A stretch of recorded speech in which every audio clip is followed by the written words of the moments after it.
নতুন বছর ২০২৫ আসতে বাকি আর মাত্র কয়েক ঘন্টা। খ্রিস্টীয় নতুন বছরকে বরণ করে নিতে এরই মধ্যে দেশে দেশে চলছে জোর প্রস্তুতি। এই উপলক্ষে জাঁকজমকপূর্ণ প্রস্তুতি নিয়েছে যুক্তরাষ্ট্র।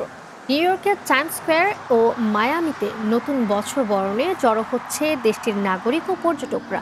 রীতি অনুযায়ী ব্রাজিলের রিও ডি জেনিরোর বছর শেষের খুশি নগদে হবে বেশি। নগদ পেমেন্টে নির্দিষ্ট ক্যাটাগরির কেনাকাটায় ৩০০ টাকা পর্যন্ত ক্যাশব্যাক। কোপাকবানা সমুদ্র সৈকতও প্রস্তুত নতুন বছরকে বরণ করে নিতে। এছাড়াও চীনের রাজধানী বেইজিং সহ বিভিন্ন শহরেও চলছে নতুন বছর উদযাপনের প্রস্তুতি।